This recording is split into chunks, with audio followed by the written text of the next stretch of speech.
K Vishwanath గారి best films అంటే ఆయన తీసినవన్నీ గొప్ప చిత్రాలే. అందులో ఒక ఇందాక కళ్యాణ్ గారు పైన ఆయనతో మాట్లాడుతున్నప్పుడు ఒక మాట అన్నారు ఏంటంటే, అందులోంచి ఒక 12 సినిమాల్ని ఒక డిస్క్ సెట్గా తీసి, అంటే దాని తాలూకు కరస్పాండింగ్ ప్రొడ్యూసర్స్ దగ్గర నుంచి కానీ వీడియో రైట్స్ ఉన్న వ్యక్తుల దగ్గర కానీ మాట్లాడి మిగతా కొంతమంది మిత్రులతోటి వాళ్ళతో అందరితోటి దీన్ని కొంచెం అనుసంధానం చేసి ఒక డిస్క్ సెట్గా దాన్ని తీసి ఒక లిమిటెడ్ ఎడిషన్ లాగా కొన్ని కాపీలు మాత్రం ప్రింట్ చేసి ఆయన పట్ల మాకున్న ఇష్టాన్ని కానీ అభిమానాన్ని కానీ ప్రకటించాలి, గౌరవాన్ని అని ఇందాక కళ్యాణ్ గారు అన్నారు.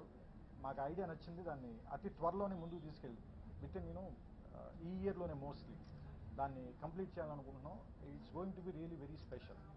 సో కొన్ని అవార్డులు కొంతమందికి ఇచ్చినప్పుడు అవార్డులకే గౌరవం వస్తుంది. నిజంగా చెప్పాలంటే దాదాసాహెబ్ ఫాల్కే ఈయనకి వచ్చిన తర్వాత నాకు నిజంగా వీటి మీద నాకు నమ్మకం పెరిగింది. సో ఎందుకంటే అంత గొప్ప వ్యక్తి ఆయన.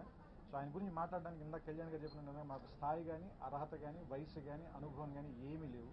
కేవలం ఆయన పట్ల మాకున్న అభిమానం, గౌరవం మాత్రమే ఈ మాటలు మాట్లాడేలా చేసి. నమస్కారం. Thank you.